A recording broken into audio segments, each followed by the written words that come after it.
Okay, so it's the same thing as last time, so here's what I've decided. When climate and culture connect during difficult times, I'm reminded more than ever that art is an outlet for the stories that need to be heard.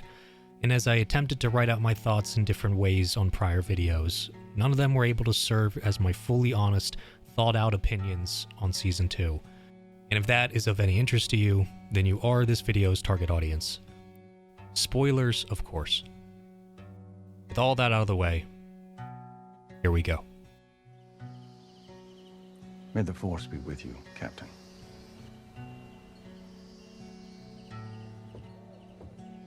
It is no longer enough to say that Andor Season 2 is just another masterpiece, because it has more to say than that this time. And as I attempt to stencil these sentiments carefully, I know that Star Wars is different than it was 2 months ago, untouched by irony nor rusting away against antiquated architecture. I sense the weight of things today, and one could forgive me for not denoting it sooner when anointing Andor as a magnum opus of anti-imperialist art, as I learned to digest it slowly at first, and now all at once.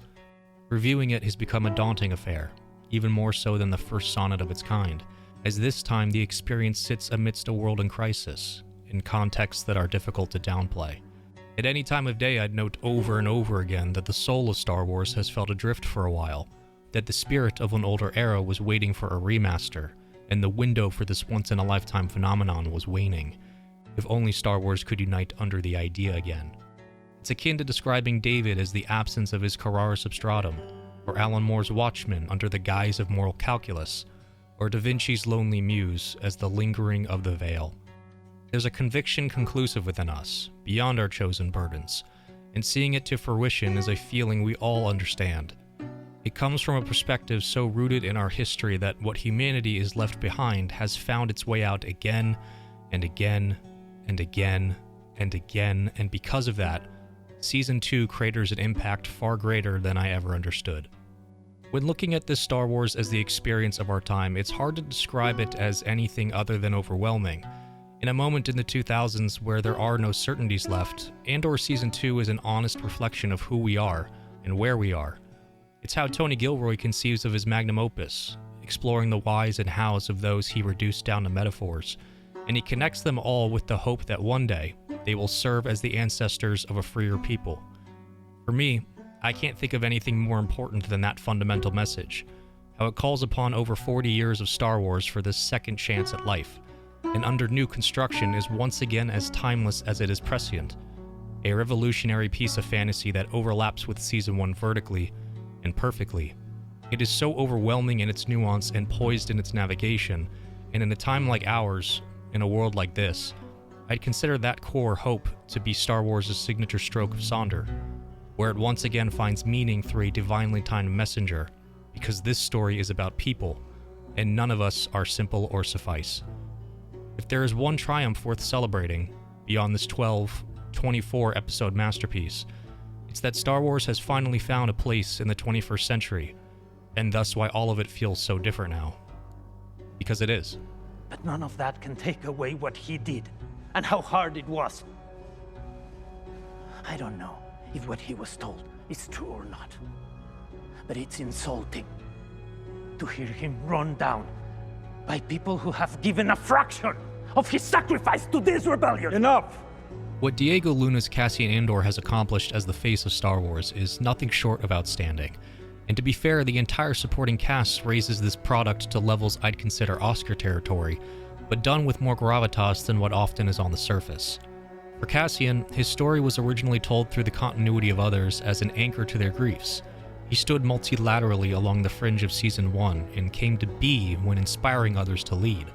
But now in Season 2, his essence is more central. His destiny is shown as the culmination of everyone's inertia, and as a piece of storytelling, he grows into the embodiment of how the rebellion will cross the T's and dot those I's. Genevieve O'Reilly gives one of the greatest performances in television that I have ever seen, and she transcended the role to now become a billboard of this season's message in its penultimate episodes. She brings together over 20 years of political and emotional capital into one defining moment, one event that truly does break the siege, and she does it with a Herculean grip when holding back so many emotions that it is nearly deafening to watch and read. She is graceful, elegant, powerful, tragic, and so many other monikers better suited for individual essays. Clea is of similar thought, brought to life behind eyes that convey a cost of giving your all to something real. There's a reason she's been referred to as the Mona Lisa of Andor. Her role as Luthen's surrogate, as found family, and a key piece of the revolution, it all makes the depth of their relationship that much grander, and proves that you don't have to kill off new characters to keep their integrity intact. Her journey from behind the shadows to front and center under bright lights is one that will be talked about for a while, and it clamps down on the sentiment that Andor is skilled at making its lore matter. In Season 1, everything felt a bit zoomed out, dissociative. The story was bigger than our characters, but the people in it mattered just as much. Now in Season 2, we've zoomed in, and the scope is about the people in it more than anything. We see the characters for who and what they are, where the wrinkles and blemishes and positives and persuasions all intersect. In Tony Gilroy's own words, Cassian brings a directness that this story needs. He isn't just asked to be a somebody, but to don the many faces of different points along the rebellion and connect them to the cause. Clea and Luthen are an anchor to the endgame, Mon Mothma and Vel are the humanity of the here and now, Willman and Bix are a reemergence of old lives fitting in, and Cassian simply connects them all to one goal. In doing so, he has become the soil that Yavin uses to grow outstretched with new ideas, and awakens an ethos within Star Wars that only the original trilogy had touched upon. He just needed somewhere to direct his energy, and that's what Luthen and this rebellion offers. To challenge hope or punch steroids into it, but in the end it's all about individual decisions and recognizing that you have a choice. If there's one thing Andor does more impressively than its source material, it's introducing Star Wars to the world when it needed it most, with characters that can bear the burden of such a monumental story. For those who have been waiting for Star Wars like this to come back, as I have for decades, this season will conclude the long-promised third trilogy of the Skywalker saga. A story about the human experience in Star Wars done tastefully without any fear, to say nothing of how it spells out truths of this moral philosophy from dilemmas in an authentic world. If there's two creative producers who deserve the most amount of credit for bringing this kind of Star Wars back to us, it's Tony Gilroy and Kathleen Kennedy. Without them, especially Kathleen Kennedy, we never get this experience again, and because of her decision to accept Andor as it is into the brand, I am forever grateful to her and Tony Gilroy. Class division, disease, imperialism, systemic violence, genocide. Beyond that harbor yet a few humanities left unexplored. It's impossible to view Andor apart from everything going on around us, and when all is said and done, Star Wars or not, I hope that Andor will be remembered as a moment truly watershed. We will have a few more wars and presidents, a growing list of once-in-a-lifetime weather events, and some endless discussions around the morality of it all. But what will our art say about it? Star Wars, at its darkest and most inspired moments, lives and breathes inside Andor Season 2. It's become a reflection of our time, upholstered, after image and all, and is easily the greatest television show that I have ever seen.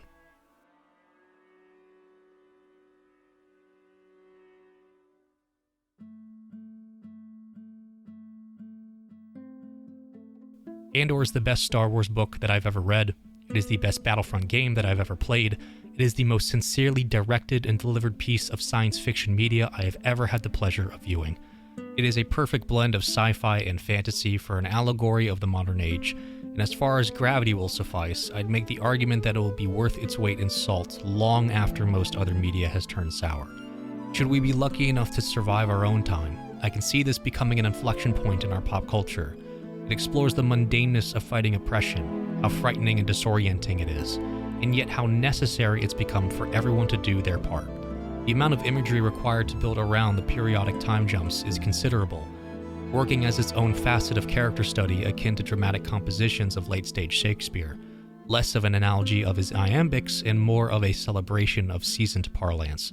The reflections, the absences, the implied subtext, you can see all kinds of creative embellishments reflecting everywhere throughout Andor, a sort of fourth-dimensional storytelling for Season 2 in the metaphorical and granular sense. It acts as the fulcrum from which every sacrifice is tastefully brought to life, and it's backed by a prose that is confidently self-communicative and straightforward, a stark reminder of what true passion can do for this franchise. Holistically, this journey is about the persistence of the human spirit as it echoes across generations, a hero's tale that is singularly focused by weaving in together lives of a very, very select few into one continuous image. For Gilroy, this is his opportunity to whittle down the world's noise and focus his sights on the muse.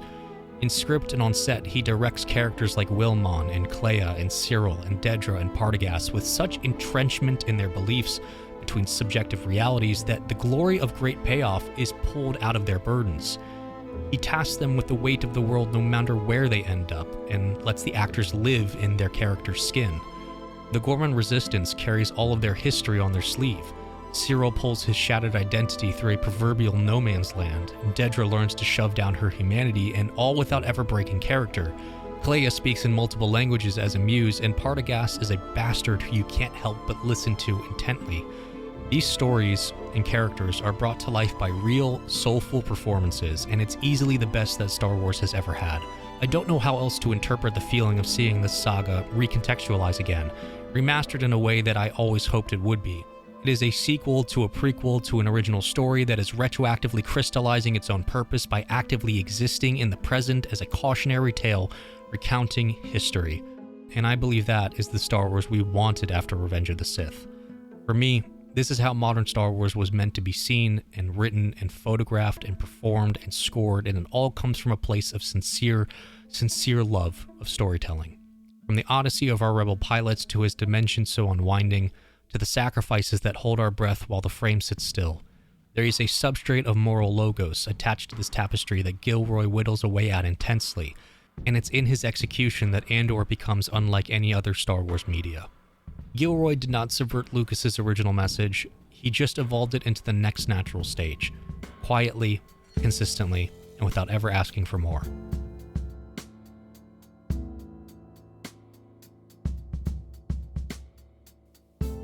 Show me the power of a Dutch angle.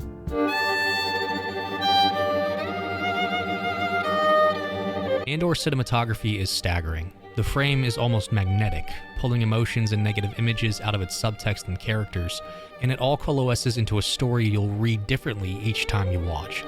Somewhat perpendicular to how Season 1's narrative was constructed, Season 2 focuses on blending its cast and environments together, turning tertiary settings into open playgrounds of philosophy. And as it goes along, we learn more and more about what drives these individual rebels to their breaking points. When shooting against the wheat fields of Mino Rau or the panoramic tracking of the Mothma estate on Chandrilla, the hue of Scandinavian soft rock and Japanese architecture goes underappreciated between the noise of the busy world. These environments are restorative and disquieting, not unlike the characters that fill them out, and play their part in revealing an afterimage of the people that brought us here. That's what I believe to be Gilroy's sweet spot. It's why the concept behind Andor was so wonderfully unexpected at the time.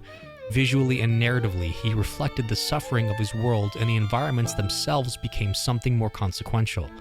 Now we get to experience the story of these spaces chronologically, in lore, almost by way of the eyes of the director himself. Cassian, Bix, Luthen, Clea, Mon, Bail, Vel, Wilmon, Saw, Cyril, Dedra, Partagaz. Perspective shots and establishing frames are used as a compass to navigate these many ideologies and provide beautiful opportunities for cinematic flair when the story calls for an additional punch.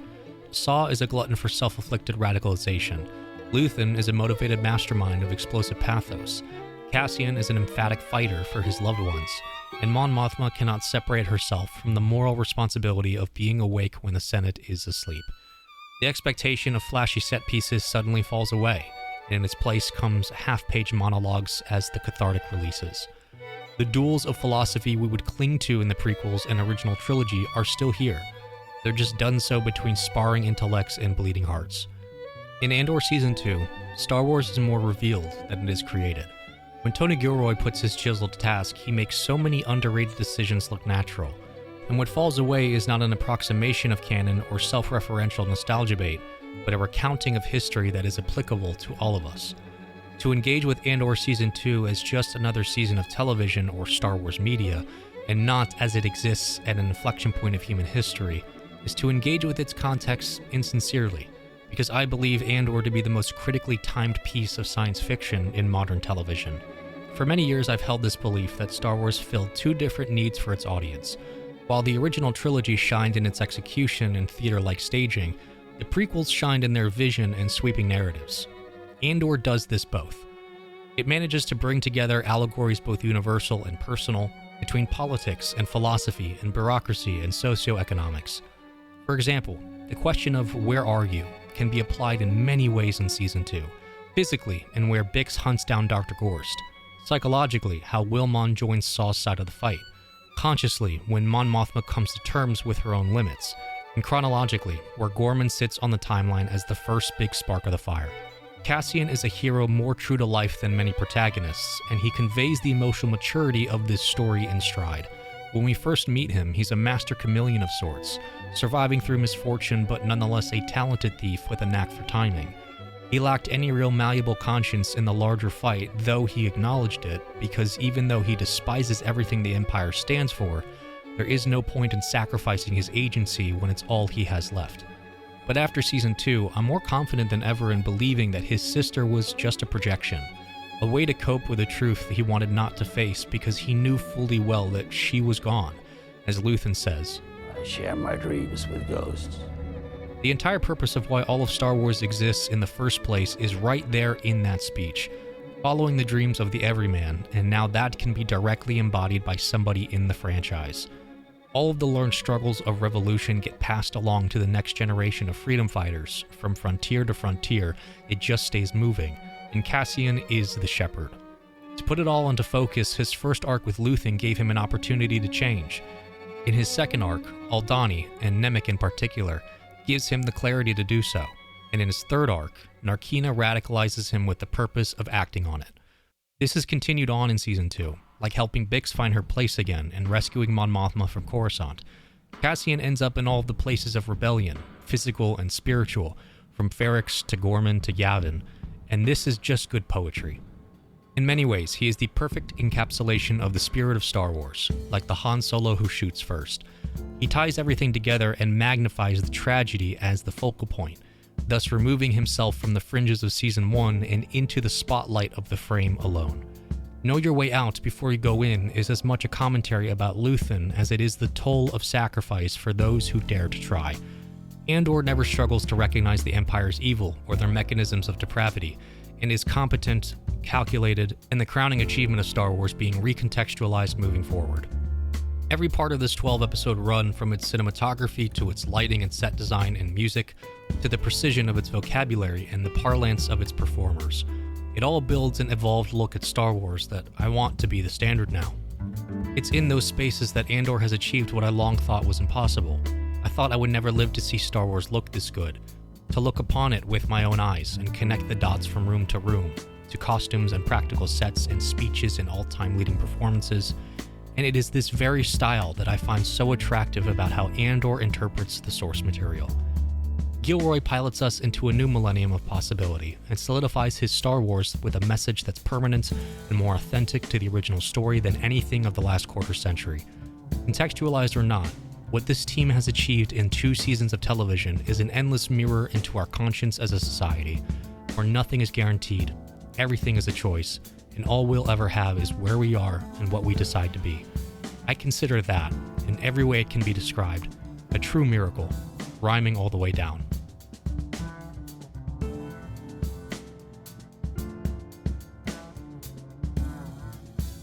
For the last of this review, I wanted to take the opportunity to talk about some of the little details that I enjoyed and the things that, for me, pushed Star Wars into something more objective. I really came to love how we see Cassian traveling on foot to his missions. It's such a random thing, but it gives mass to the idea of a messenger moving through the world they're supposed to be communicating with. And for me, it solidifies the running through line that the rebellion relies on from the ground. I also love how quotable Andor is. If there's one thing Star Wars should always be, it's quotable, and this series has produced some of the best pieces of dialogue ever uttered in this universe. Speaking of language, when Luthen is involved in the story, visually, narratively, and by way of proxy, everything is composed a little differently. His language is specified on the person he's communicating with, and oftentimes his word choice flexes in different directions to compensate. With Cassian, he's direct and focused on the things Cassian knows: big stakes and big danger. He knows how to get his chess pieces up to speed and how to be a real leader by mastering his communication. With Mon Mothma, he's more upright, There's a level of experience and respect in their relationship that can allow for more blunt insinuations and open-minded compromise. With Clea, he's like a father, and she holds him accountably as such. And with Bix, he doesn't push emotional boundaries, and instead plays off as a patient giant. I find this multifaceted character development utterly incredible, and a subtle way that Andor separates the canonical leverage of each character when they orbit around each other. He also brings a ghostly presence to the season, looming against the frame and even appearing to haunt the wedding at Mon Mothma's estate, appearing at a moment's notice when speaking plainly with the dead, or standing firmly in his grave as a last act of defiance. The way Luthen and many other characters walk and talk and breathe and think and move is all done with so much intention and purpose that rewatching episodes become mandatory and rewarding. Now, there are a variety of ways Andor Season 2 could have taken its penultimate arc of episodes, important as they may be, and thrown a curveball into the mix to stir up some questions before the finale. But it didn't.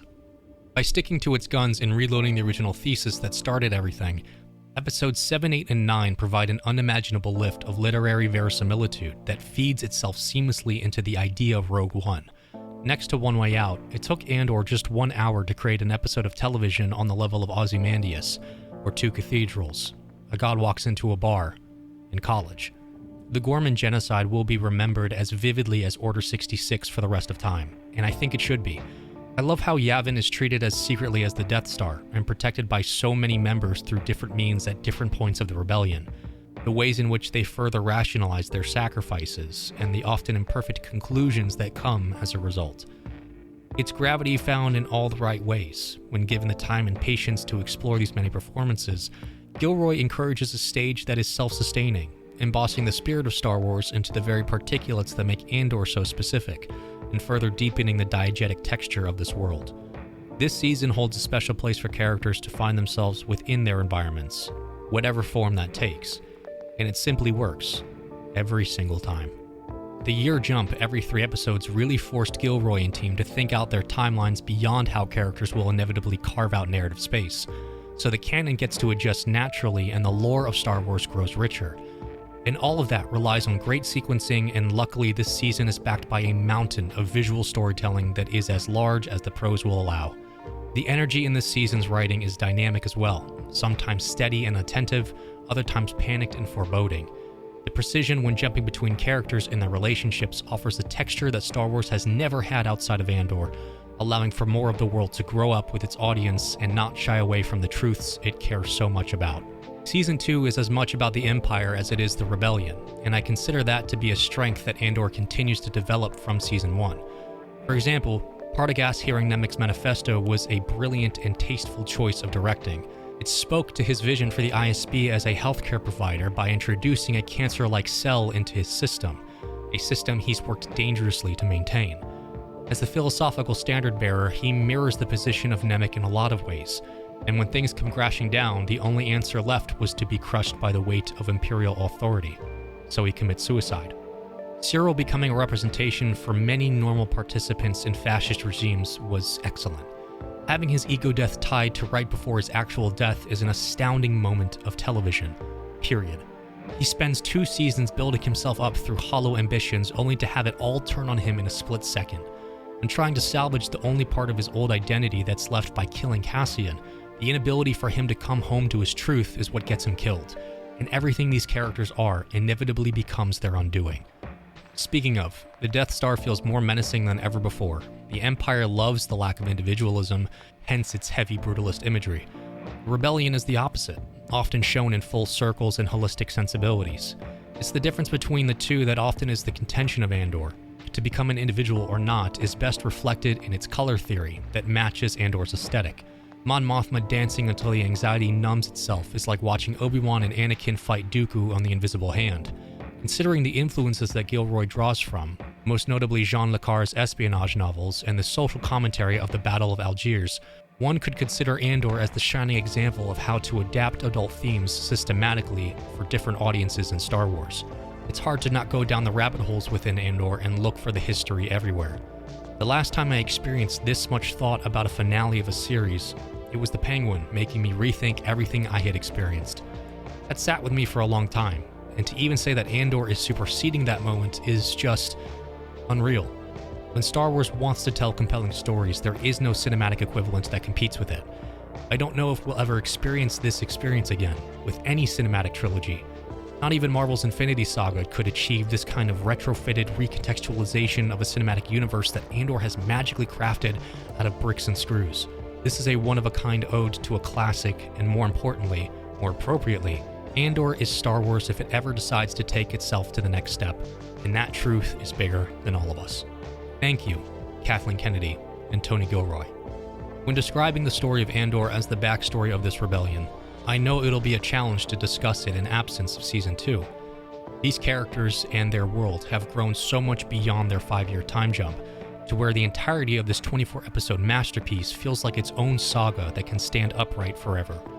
There are many attempts by the outside world to delegitimize, deplatform, and to dissuade real truth from catching fire. But for 50 years, Star Wars has been our story. For 50 years, when we thought of Star Wars, we thought of Luke Skywalker and binary sunsets. Now, I conclude that for the next 50, we will think of Andor, and I can't ever remember feeling this level of renewed hope in Star Wars. And what that means to me will take years to fully articulate. How do you show the condition of humanity when stripped of it? And how do you show that in Star Wars visually, narratively, thematically, tonally, and canonically? Andor does it. And as always, thanks for watching.